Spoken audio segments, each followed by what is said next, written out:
This is The Beat with Ari Melber, August 2nd, 2019. With Jamil Smith, who joins us as part of our special coverage today. Second, I want to bring in California Congressman Ted Lieu. He serves on the Judiciary Committee, was one of the very first Democrats to actually back an impeachment probe, and he's now been joined by a majority of his caucus. And given that we're really talking about two pressures tonight, the departing pressure and the downward pressure on what is the Republican Party and Trump, and then the countervailing pressure that you now are backed by a majority of your colleagues. How do you look at that? Are you here saying what took them so long? Or are you saying finally? Are you saying this is going to move Speaker Pelosi, or you're not there yet? So anyone who watched Special Counsel Mueller's testimony before Congress or read a Mueller report, there are three conclusions that are inescapable. First, that the Russians attacked us in a systematic and sweeping manner in 2016. Second, that the Trump campaign embraced that attack, gave them internal polling data, and planned their campaign strategy around the attack. And then third, that the president engaged in numerous acts of obstruction to stop the investigation into Russian interference. So what the American people and other members of Congress do with those facts, we'll know in the next few months.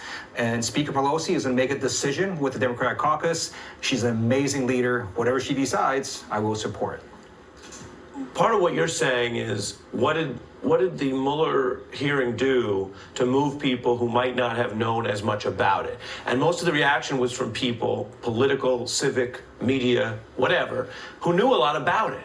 And so there was this kind of fixation on the performative aspect, on the fact that Mr. Mueller, who some of us have known and covered for a long time, he did look considerably older. He did not react to all the questions the way he had before. And I think for some people that was also just a shock and a reportable fact.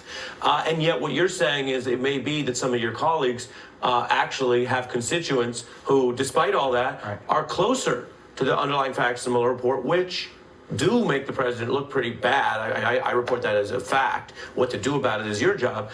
Here was your colleague, fellow Democrat Castro, making the case at the debate. Take a look. Folks are making a mistake by not pursuing impeachment. And what's going to happen in the fall of next year of 2020, if they don't impeach him, is he's going to say, you see, the Democrats didn't go after me on impeachment. And you know why? Because I didn't do anything wrong. Conversely, if Mitch McConnell is the one that lets him off the hook, we're going to be able to say, well, sure, they impeached him in the House, Castro, but his friend Mitch McConnell, Moscow Mitch, let him off the hook. Senator Bennett, please respond. In your view, is that the best argument against this talking point that, well, if the Senate's not going to do anything, what's the point of this exercise? So, Ari, you're absolutely correct about Special Counsel Mueller's testimony. He's not going to get an Emmy Award for what he did. But he did say yes and true and generally accurate to a truckload of very devastating facts about the president.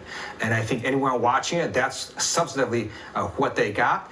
And we're, again, going to see what members of Congress, the American people, do with those facts. Those facts are incredibly damning. Stay with me. I want to bring this to Eleanor. And Eleanor, I want to play a little bit from the speaker. And also I want to do that awkward thing we do where I talk about a member of Congress who's also in the segment.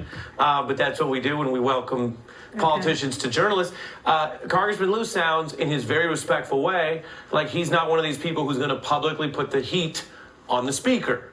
You could disagree with that after I play this, but I wonder what the actual realities here are in your view as a longtime student of both Washington and the Democratic Party and its decision-making style, which sometimes seems a little different than the iron rule of some of the Republicans like McConnell, because Pelosi has been saying she's open and doing the meetings, but really continuously pushing this down the road to the point where the calendar could be her out. Take a look. We will proceed when we have what we need to proceed, not one day sooner. And everybody has the liberty and the luxury to espouse their own position. I'm willing to take whatever heat there is. Eleanor? That means she's not going to whip the vote, that it's a matter of conscience. She's not going to say we're going to all go for this or we're going to object. So I think she wants to be sure she has the caucus with her. I don't know if you meant to conflate the president's racist comments with impeachment. I think actually those are two separate things. I mean, what he says and is doing is despicable, but there's a long history of racial remarks made by presidents. And Lyndon I'll let you Johnson, continue. I want to paraphrase. Lyndon Johnson said, "You can take the most broken down white man, and if you give him somebody to look down on, you can pick his pocket and he won't even notice."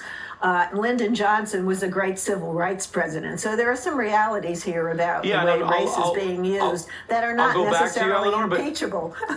I'll go back to you, but I think the point is that the Democrats, whether you call it combine, link, or conflate, the Democrats have held their first impeachment vote since they came in office, led by Al Green in response to what they deemed racist in that rebuke, which then is one avenue. The second avenue, they've said, is this potential obstruction-related impeachment. So I would argue, I think that's what they've been doing. But go ahead, Eleanor. Right. And it failed when Al Green brought it up. So, yeah, I think Pelosi is a vote counter. And if impeachment goes to the floor, she will have the votes for it to pass.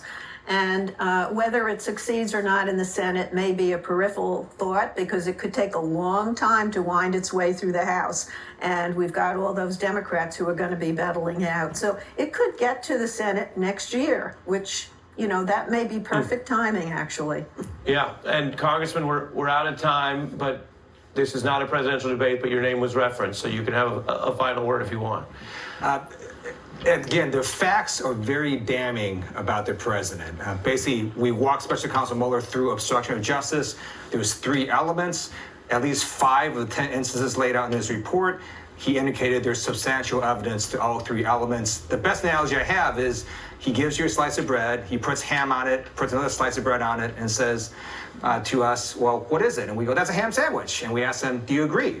And he says, well, I didn't make a determination because the Department of Justice guidelines say I can't call it that. But everyone knows it's a ham sandwich. You know how easy it is to indict a ham sandwich. Absolutely. That's exactly right. Rosie's waiting for the mustard. Well, we have to find out who has the mustard. A Friday night question for everyone. Right. Really appreciate the reporting and analysis. Congressman Ted Lieu, Michelle Goldberg, Eleanor Clift. As I mentioned, we have a lot more coming up. Trump's response to the attempted burglary at Chairman Cummings' house hours after launching another smear against America's urban cities. Trump also withdrawing his pick to be the country's next spy chief.